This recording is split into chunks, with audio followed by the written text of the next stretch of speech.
나의 사랑하는 책 비록 헤어졌으나 어머님의 무릎 위에 앉아서 이에 바로가 사람을 보내어 요셉을 부르매 그들이 급히 그를 옥에서 내놓은지라 요셉이 그 수염을 깎고 그의 옷을 갈아입고 바로에게 들어가니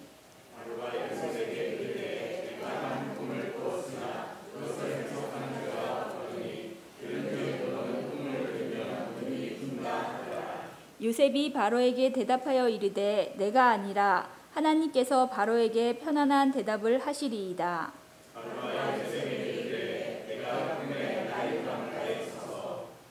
보니 살지고 아름다운 7 암소가 나일 강가에 올라와 갈밭에서 뜯어먹고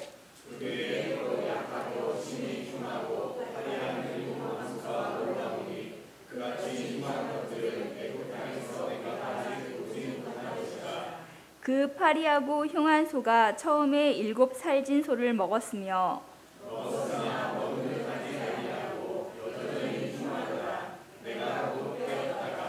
다시 꿈에 보니 한 줄기에 무성하고 충실한 7 이삭이 나오고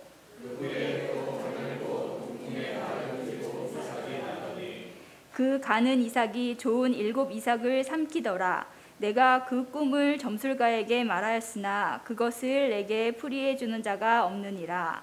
요셉이 바로에게 아뢰되 바로의 꿈은 하나님이 그가 하실 일을 바로에게 보이십니다. 청년 시절 갑자기 나타나 교회 생활을 정말 갑자기 뜬금없이 열심히 하는 한 선배가 있었습니다. 고등학교 때도 교회에서 얼굴 한번 보기 힘들었는데 청년부가 되어서도 역시 마찬가지였습니다. 그런데 어느 날 갑자기 변화되었는지 변신했는지 정말 열심히 그 사람이 맞아? 내가 알던 그 형님이 맞아? 라고 생각이 들 정도로 정말 교회 생활도 열심히 하고 이런저런 봉사도 했습니다. 처음에는 좀 미심쩍기도 하고 반신반의한 생각도 들었는데 정말 열심히 하는 모습에 뭔가 회심의 사건, 하나님을 만난 그런 사건이 있었나 보다 하는 생각이 들었습니다. 그렇지만은 아니나 다를까 재벌은 남 못 준다고 이 자매 저 자매를 찝적대기 시작하는 것이었습니다. 원래 그 선배가 그런 걸로 유명했습니다. 꼭 교회마다 이런 남자 청년들이 한둘씩 있죠. 꼭 그냥 이 자매 저 자매 그냥 막 측은대고 찝적거리고 그런 형제들이 있습니다. 본래 하여튼 이 선배가 그러기로 유명했었는데 나름 변화되고 신앙생활 잘한다라고 하면서도 그 모습은 전혀 변화되지 않았습니다. 그냥 원래 천성이 저러려니 하면서 그랬는데 급기야는 제 동기인 꽤 인기가 있었던 자매에게 이런 말까지 합니다. 내가 기도하다가 너랑 결혼하라는 하나님의 음성을 들었다라는 것입니다. 참. 예. 그런데 또 이 친구는 그 말을 듣고 정말 하나님의 뜻인가 고민하는 것을 보았습니다. 이 두 사람은 어떻게 되었을까요? 이 두 사람은 지금 각자 다른 사람을 만나서 결혼해서 잘 살고 있습니다. 이런 이야기도 있습니다. 어느 목사님이 교인들과 함께 기도원에 갔다가 돌아왔는데 평소 좀 정신이 온전치 못했던 그 교회의 여자 청년이 그 목사님을 기다리고 있습니다. 그러면서 목사님을 보고는 대뜸 하는 말이 목사님 기도원 다녀오셨죠? 응답 받으셨어요? 그러는 겁니다. 무슨 응답이냐라고 묻자 자기는 응답을 받았다라는 것입니다. 그때 목사님은 뭔가 불길한 예감이 들었습니다. 아니나 다를까 이 청년이 하는 말이 그야말로 기가 막힌 말을 합니다. 하나님이 자기한테 목사님의 아들을 낳으라고 말씀하셨다라는 겁니다. 같이 기도원에 다녀오신 분들이 옆에서 듣고 하도 황당해서 키득키득됩니다. 그런데 이 자매는 너무 진지한 표정으로 목사님의 대답을 기다립니다. 그때 이 목사님은 말합니다. 그래? 이상하네. 난 그런 말씀 못 들었는데 그러니 일단 집에 돌아가 있어라. 목사님한테도 나한테도 하나님이 그런 응답을 주시면 내가 그때 연락하마 라고 하면서 그 청년을 달래서 집으로 보냈다라는 이야기입니다. 여러분, 우리 기독교 신앙의 가장 중요한 것이 하나님의 뜻입니다. 우리는 모든 일에 하나님의 뜻이 있다라고 믿습니다. 이 세상은 하나님의 뜻으로 이루어졌고 하나님의 뜻대로 움직입니다. 그래서 가장 복된 삶은 하나님의 뜻을 알고 그 뜻대로 사는 삶이라고 우리는 고백합니다. 그렇지만 문제는 뭐예요? 문제는 하나님의 뜻을 정확하게 알기가 쉽지 않다라는 것입니다. 하나님의 뜻이라고 믿었다가 사업을 벌이고 뭐 이런저런 일을 했다가 낭패를 보는 일이 한두 번이 아닙니다. 자기 신념, 자기 확신, 자기 욕심을 하나님의 뜻으로 착각하기 때문에 벌어지는 일입니다. 그래서 여러분, 하나님의 뜻을 함부로 운운하는 사람을 여러분 조심하셔야 됩니다. 제일 위험한 사람입니다. 그러니까 여러분, 저를 비롯해서 목사님들을 늘 조심하십시오. 제일 위험해요. 하나님의 뜻을 제일 많이 운운하지 않습니까? 성경 말씀을 그대로 하나님의 뜻이라고 하면 누가 뭐라고 그럽니까? 정말 성경을 제대로 올바르게 해석해서 하나님의 뜻을 알려주면 얼마나 좋습니까? 그렇지만 저도 목사지만요, 여러분, 목사님들한테도 이 성경은 참 어렵습니다. 나만 어려운가? 모르겠어요. 어려워요. 저는 어렵습니다. 정말로 때로는 이해 안 되는 구절도 있고, 이 사건을 통해서 말씀하시고자 하는 하나님의 뜻이 무엇일까? 이 말씀을 통해서 우리에게 주시고자 하는 정말 그 깊은 뜻이 무엇일까? 그 뜻을 깨닫기가 도통 어려운 것이 아닙니다. 그런데도 너무나 쉽게 하나님의 뜻을 운운하는 분들을 보면 이해가 안 됩니다. 모르겠습니다. 제가 뭐 영빨이 부족해서 그런지는 모르겠습니다만, 예전 그 동일본 대지진 때 하나님이 일본에 천벌을 내리신 것이다. 또 세월호 참사 때는 하나님 잘 믿는 학생들은 다 죽지 않고 살았다.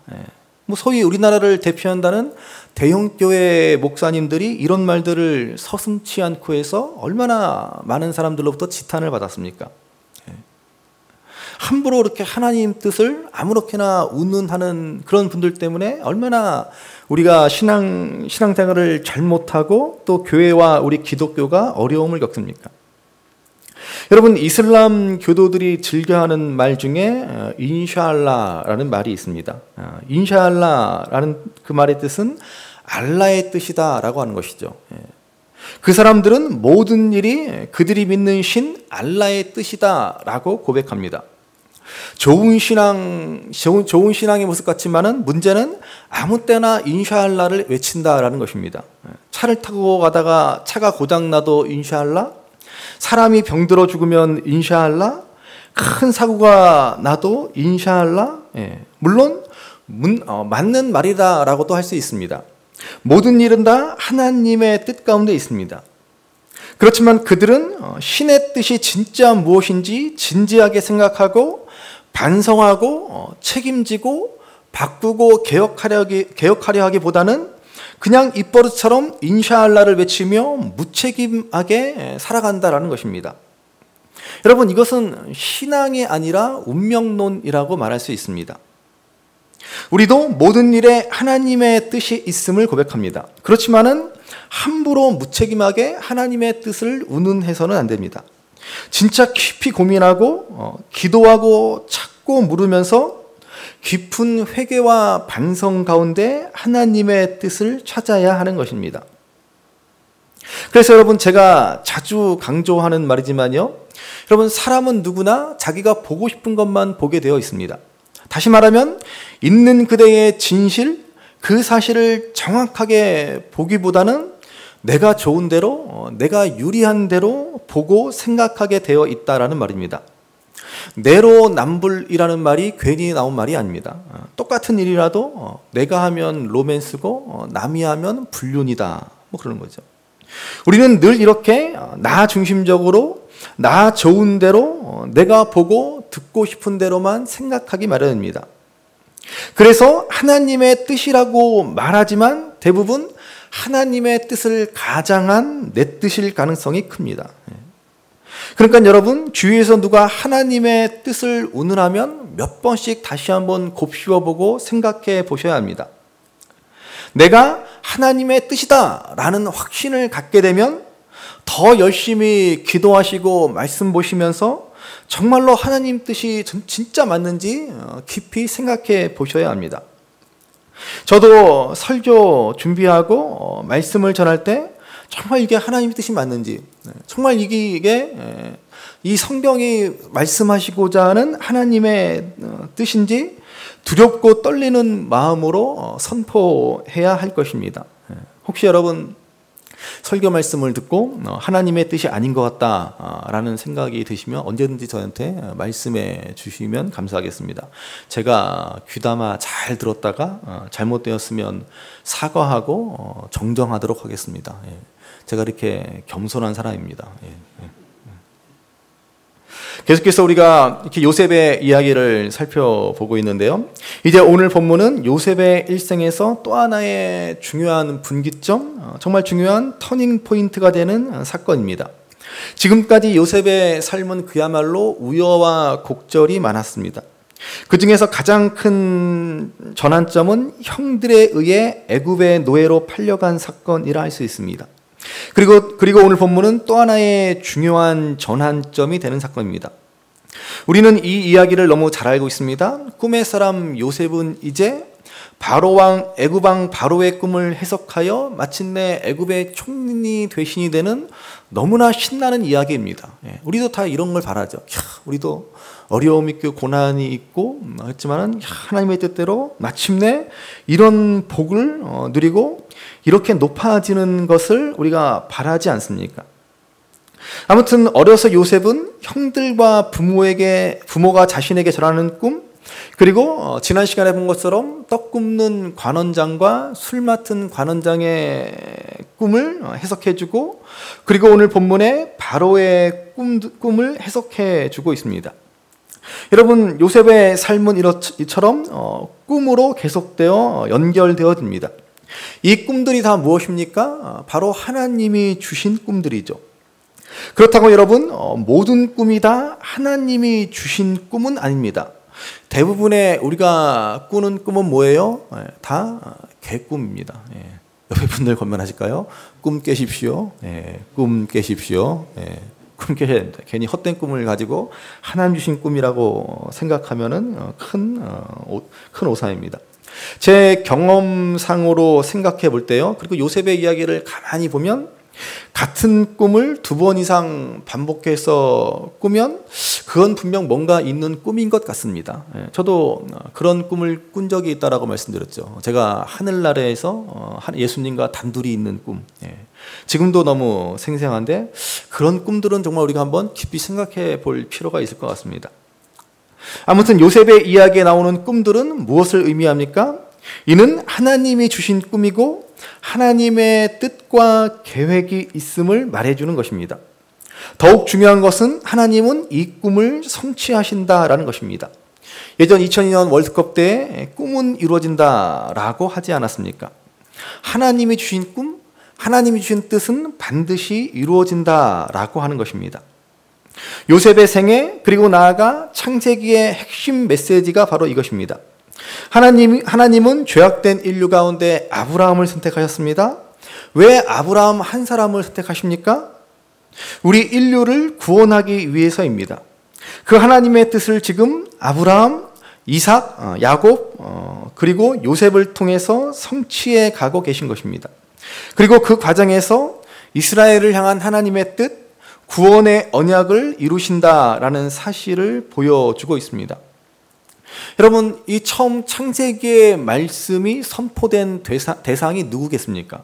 처음 모세가 이 창세기의 말씀을 가지고 누구에게 알려주었겠습니까? 바로 출애굽한 광야의 이스라엘 백성들입니다. 모세는 그들에게 창세기의 말씀을 통해 알려주는 것입니다.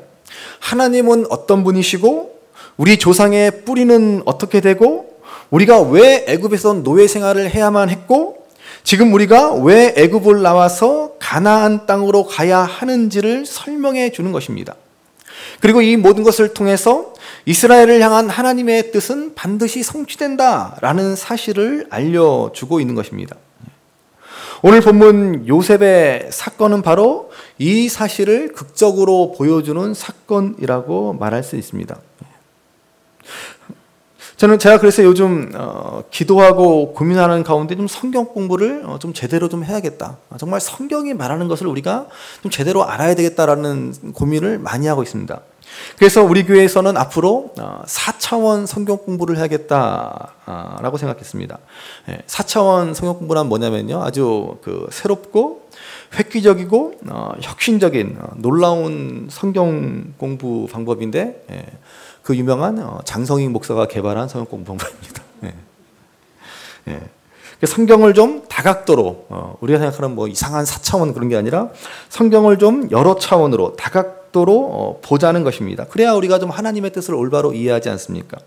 지금까지 우리는 보통 성경 한 구절 한 구절 그 의미만을 아는 데에 집중했습니다. 그게 1차원적인 성경 보기라고 하는 것이죠. 성경을 묵상하고 깨닫는데 가장 쉬운, 가장 보편적인 방법이라 할 수 있을 것입니다. 그렇지만은 성경 한 구절만 보면은 성경을 잘못 판단하고 해석하기가 십상입니다. 그래서 2차원적으로 문맥의 흐름을 통해서, 사건의 전개를 통해서 성경을 이해하고, 그리고 3차원은 보다 넓게 여러 사건들의 일련의 그 흐름을 통해서 성경을 보자는 것입니다. 그리고 마지막 4차원은 각각의 성경을 관통하는 가장 큰 핵심 주제를 가지고 성경을 보자는 것입니다. 이렇게 우리가 성경을 다각도로 입체적으로 볼 수 있는 그러한 눈이 열려야 한다는 것이죠. 그러한 공부를 해야겠다라고 생각하고 있습니다. 기대가 되시죠? 안 되는구나. 아무튼 우리 방역 1단계로 하향되면은 시작하려고 준비 중에 있습니다. 우리가 이렇게 성경을 입체적으로 평소에 보는 습관이 늘 필요합니다. 그래서 오늘 요셉의 사건도 그렇게 큰 흐름 가운데 볼 때 이제 하나님의 뜻, 그 계획이 성취되어 가는 것을 보게 됩니다. 하나님의 뜻은 반드시 이루어진다라는 사실을 알려주고 있는 것입니다. 자, 그러면 중요한 것은 이것입니다. 어떻게 우리도 요셉과 같은 믿음의 삶을 살아갈 수 있을 것인가 하는 것입니다. 다른 말로 어떻게 우리도 좀 하나님의 뜻을 바로 알 수 있는가 하는 것입니다. 오늘 요셉이 바로의 꿈을 해석하는 것을 통해서 어떻게 우리는 하나님의 뜻, 하나님의 하실 일을 믿음으로 바라볼 수 있는가를 생각해 보겠습니다. 자, 먼저 오늘 본문 앞의 내용을 보시기 바랍니다. 1절부터 보시면, 술 맡은 관원장은 요셉의 꿈의 해석대로 감옥에서 나와 복직된 지 만 2년이 지났습니다. 요셉의 부탁에도 불구하고 술 맡은 관원장은 요셉을 잊어버리고 말았습니다. 그런데 어느 날 애굽 왕 바로가 꿈을 꿉니다. 두 가지 꿈을 꾸는데, 처음에는 살찐 암소 7마리가 나일 강가에 있다가 흉하고 바짝 마른 소 7마리가 나타나 살찐 7마리 소를 잡아먹어버리는 꿈입니다. 또 다른 꿈은 한 줄기 무성하고 충실한 7 이삭이 남았다가 다시 가늘고 마른 7 이삭이 남아 역시 무성하고 충실한 7 이삭을 삼키는 꿈입니다. 바로는 이 꿈이 보통 꿈이 아니다라는 것을 알았습니다. 그런데 문제는 뭐예요? 그 꿈을 제대로 해석할 수 있는 사람이 없었다는 것입니다. 애굽에 그 많은 점술가들과 현인들이 있었으나 누구 하나 바르게 해석하지 못합니다. 왜 그들은 바르게 해석하지 못합니까? 당연하죠. 그들이 하나님의 뜻을 어떻게 알겠습니까? 그때 드디어 하나님이 일하십니다. 술 맡은 관원장은 요셉을 잊었으나 요셉을 결코 잊지 않으신 하나님께서 술 맡은 관원장에게 요셉을 생각나게 하신 것입니다. 그래서 이제 요셉이 감옥에서 이끌려 나와 바로 앞에 서는 장면부터가 바로 오늘 우리가 읽은 본문 말씀입니다. 바로가 요셉에게 묻습니다. 너는 꿈을 잘 푼다라고 하던데 사실이냐? 이 바로의 말에 요셉은 이렇게 대답하고 있습니다. 자, 본문 16절 말씀을 보시기 바랍니다. 16절 같이 읽습니다. 요셉이 바로에게 대답하여 이르되 내가 아니라 하나님께서 바로에게 편안한 대답을 하시리이다. 아멘. 자, 요셉은 내가 아니라 하나님께서 대답하시리이다 라고 말하고 있습니다. 즉, 내 지혜로가 아니라 하나님 주신 지혜로 꿈을 해석한다 라는 것입니다. 요셉은 이처럼 교만하지 않고 자기를 내세우지 않고 겸손히 하나님을 증거하고 하나님을 높이고 있습니다. 또한 요셉은 바로의 꿈을 다 듣고 나서도 이렇게 말합니다. 25절을 보시기 바랍니다. 25절 같이 읽습니다. 요셉이 바로에게 아뢰되 바로의 꿈은 하나라. 하나님이 그가 하실 일을 바로에게 보이심이니이다. 아멘. 요셉은 꿈의 해석에 앞서 다시 한번 하나님이 보이신다라고 말합니다. 그리고 나서 이제 꿈을 해석하며 하나님의 뜻을 말해주고 있습니다. 요셉의 모습은 누가 하나님의 뜻을 알 수 있는가 하는 것을 보여줍니다. 요셉처럼 겸손한 자, 하나님을 온전히 경외하는 자가 하나님의 뜻을 알 수 있다라는 것을 보여주고 있습니다. 여러분, 겸손이란 무엇입니까? 겸손이란 범사에 하나님을 인정하는 것 아닙니까? 하나님은 겸손한 자를 기뻐하시고 하나님은 겸손한 자에게 은혜를 베푸십니다. 왜 이렇게 하나님은 겸손한 자를 좋아하십니까? 왜냐하면 여러분, 신앙은 다른 것이 아니라 하나님 앞에 겸손한 것이기 때문입니다. 이 말을 여러분 꼭 명심하시기 바랍니다. 신앙은 곧 겸손입니다. 옆에 분들 우리 권면하실까요? 신앙은 곧 겸손입니다. 신앙은 곧 겸손입니다. 꼭 기억하시기 바랍니다. 예수님 당시에 하나님을 잘 믿는다라고 하는 그 신앙 좋다던 바리새인들의 문제가 무엇입니까? 왜 그들을 예수님은 비난하십니까? 그들은 자기 의에 사로잡혀 살아가는 사람들입니다. 남보다 더 성경을 더 잘 안다는 사실로 인해서 남보다 율법을 더 철저히 잘 지킨다라고 하는 사실로 인해서 그들은 교만했습니다. 남들을 무시했습니다. 남들을 인정하지 않았습니다.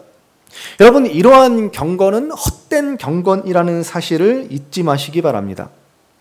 우리가 야고보서의 말씀에서 본 대로 헛된 경건에 대해서 이렇게 말씀해 주시지 않습니까? 야고보서 1장 26절 말씀입니다. 같이 읽습니다. 누구든지 스스로 경건하다 생각하며 자기 혀를 재갈 물리지 아니하고 자기 마음을 속이면 이 사람의 경건은 헛것이라. 아멘. 자, 헛된 경건이란 무엇입니까? 자기 혀에 재갈 물리지 않는 것입니다. 왜 자기 혀에 재갈을 물리지 않습니까? 왜 혀를 함부로 놀립니까? 왜 잘못된 언어 생활, 거친 말, 분노의 말을 함부로 쏟아놓습니까? 그 이유가 무엇입니까? 스스로를 경건하다 생각하는 바로 교만에서 비롯된다라는 것입니다. 한마디로 하나님 앞에서 한껏 높아진 마음이 되어서 함부로 남을 무시하고 함부로 남을 비방하고 정죄하는 것입니다. 늘 나는 옳고 다른 사람은 틀렸습니다. 이런 사람은 아무리 많이 기도하고 아무리 많이 성경 읽어도 아무리 봉사를 열심히 한다라고 해도 이런 사람의 경건은 헛것이다 라는 사실을 명심하시기 바랍니다. 그래서 하나님은 교만한 자를 물리치시고 겸손한 자를 찾으시고 그에게 은혜를 주십니다. 이 말씀을 우리가 더 정확하게 표현하면 겸손한 자가 하나님의 은혜를 깨닫게 되는 것입니다. 여러분, 교만한 심령에는 절대 은혜가 깨달아지지 않습니다. 그는 하나님 앞에서 생각이 멈추고 성장이 멈추어 버린 사람입니다. 30년, 40년 아무리 신앙생활을 해도 교만한 사람은 늘 제자리 걸음을 걸을 뿐입니다. 여러분, 우리 신앙이 왜 자라지 않습니까? 왜 우리의 신앙이 성숙하지 않습니까? 바로 겸손하지 않기 때문입니다. 여러분, 우리 신앙생활의 목표가 무엇이라고 했어요? 단순히 구원받는 것이 아니다라고 말씀드리지 않았습니까? 구원은요, 우리가 예수님 믿을 때 이미 받았습니다. 믿지 않는 사람들, 그들에게 필요한 것이 구원입니다. 그러나 우리는 이미 구원을 얻었습니다. 그러면 우리 신앙의 목표는 더 이상 구원이 아닙니다. 이제는 뭐예요? 구원에 합당한 성숙한 신앙, 온전한 믿음을 갖는 것이 우리 신앙의 목표라고 할 수 있습니다. 그래서 에베소서 4장 13절은 이를 온전한 믿음의 사람, 즉 그리스도의 장성한 분량에 이르기까지 성장하는 것이다 라고 했습니다. 이것을 빌립보서 2장 12절에서는 항상 복종하여 두렵고 떨림으로 너희 구원을 이루라고 하였습니다. 무슨 말이에요? 우리는 이미 구원을 받았습니다. 그러나 이미 얻은 구원에 그치지 말고 구원의 완성을 향해 나아가라는 것입니다. 어떻게 해요? 항상 복종하여 두렵고 떨림으로. 그래서 우리는 늘 겸손해야 합니다. 우리가 하나님 앞에 높아진 마음을 갖게 되면 우리는 더 이상 배우기를 멈추게 되는 것입니다. 그렇지만 겸손한 사람은 늘 자신을 낮춥니다. 늘 자기를 돌아보며 자기를 반성합니다. 이런 사람이 늘 배우고 성장해 나아가는 것입니다. 그러나 교만한 사람은 성장이 멈추어 버렸습니다. 이런 사람들에게는 그 많은 기도와 말씀도 결국 자기 자랑이 되고 마는 것입니다. 한마디로 영적 허영심에 사로잡혀 살아가는 것입니다. 제가 여러분 그 부목사 시절에 예전에 그 교회에서 참 이런 분들 정말 많이 봤습니다. 신방 가서 개인적으로 얘기하다 보면은 본인이 어디 가서 성경 공부 많이 했다? 어느 목사님한테 뭐 창세기부터 요한계시록까지 성경을 쭉 다 배웠다? 뭐 그렇게 자랑을 늘어놓으십니다. 그러면서 하시는 말씀들이 이제는 다 아시는 것처럼 더 이상 배울 것이 없는 것처럼 말씀들을 하십니다. 그렇지만 여러분 알기는 뭘 합니까? 안다고 착각하고 있을 뿐이지. 그런 분들의 얘기를 가만히 듣고 있으면 목사인 나도 성경을 잘 모르는데 정말 대단하시다. 그런 생각보다 참 답답하고 걱정스러운 생각이 듭니다. 여러분 분명히 기억하시기 바랍니다. 내가 다 안다.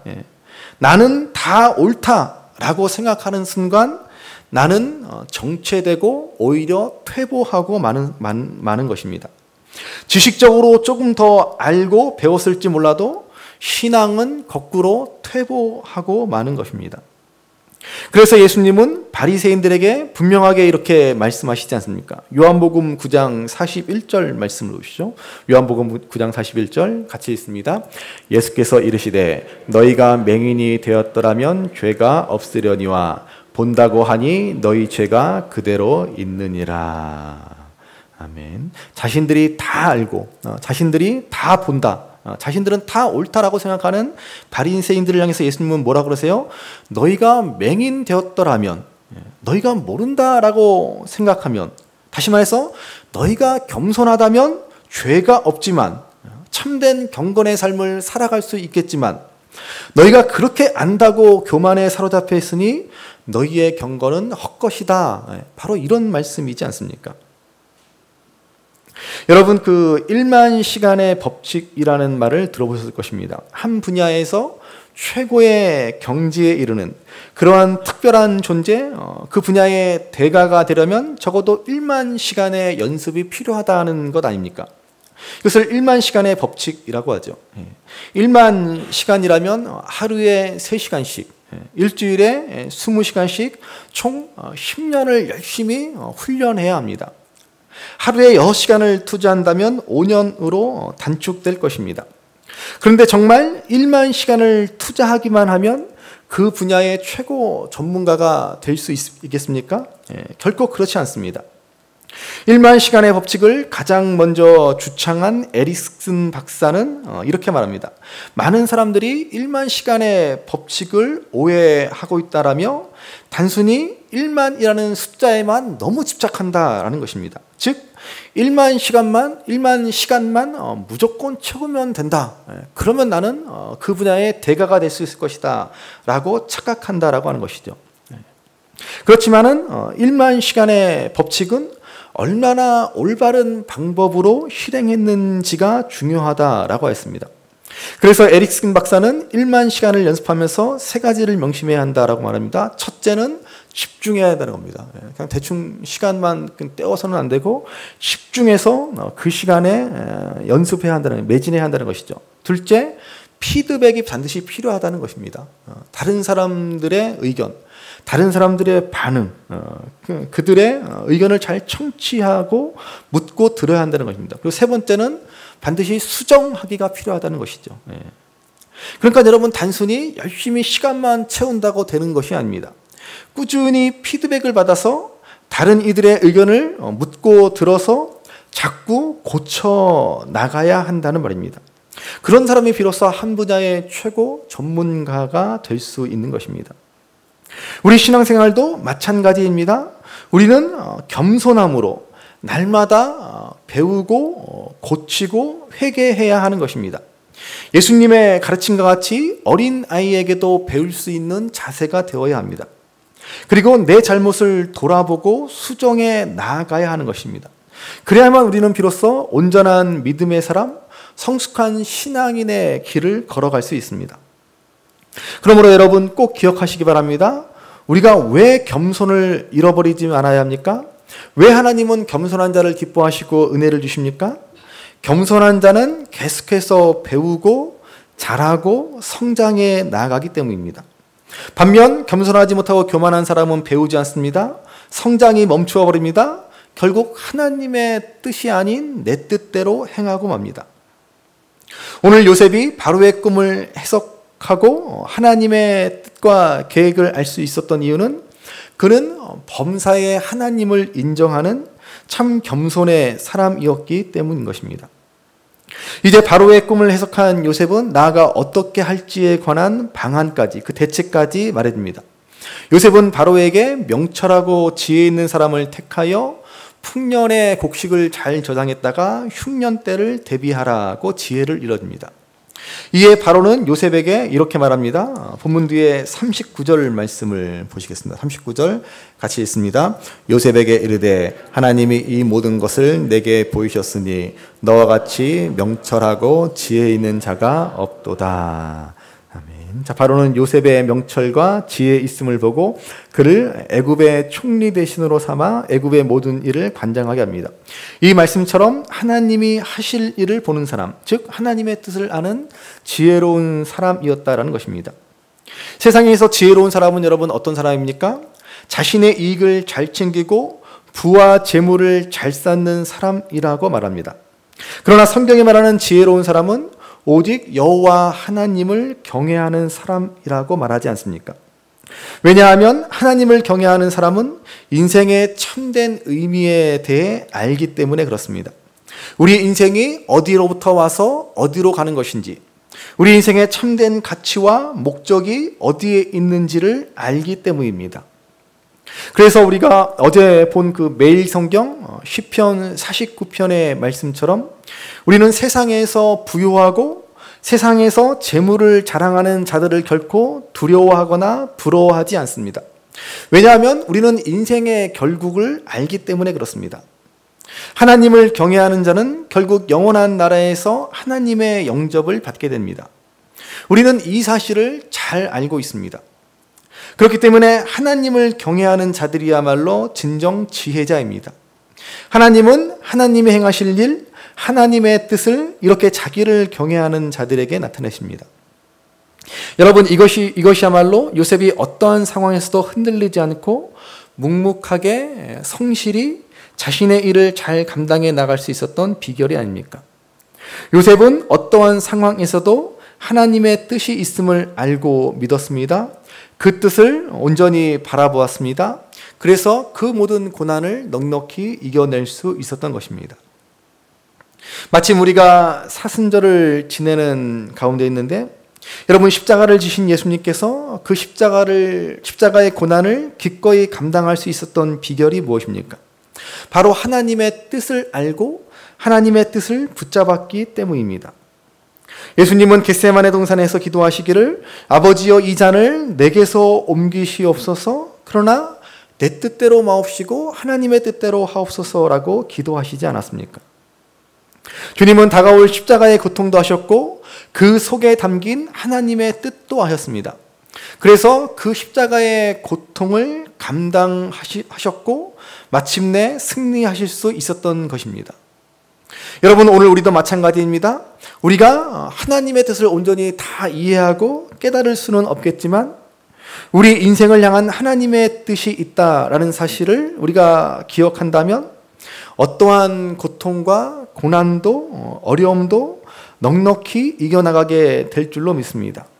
반드시 하나님의 선하신 뜻대로 모든 것이 이루어질 줄 알고 그 고통과 고난 속에서도 믿음으로 단단하고 담담하고 당당하게 살아갈 수 있게 될 것입니다.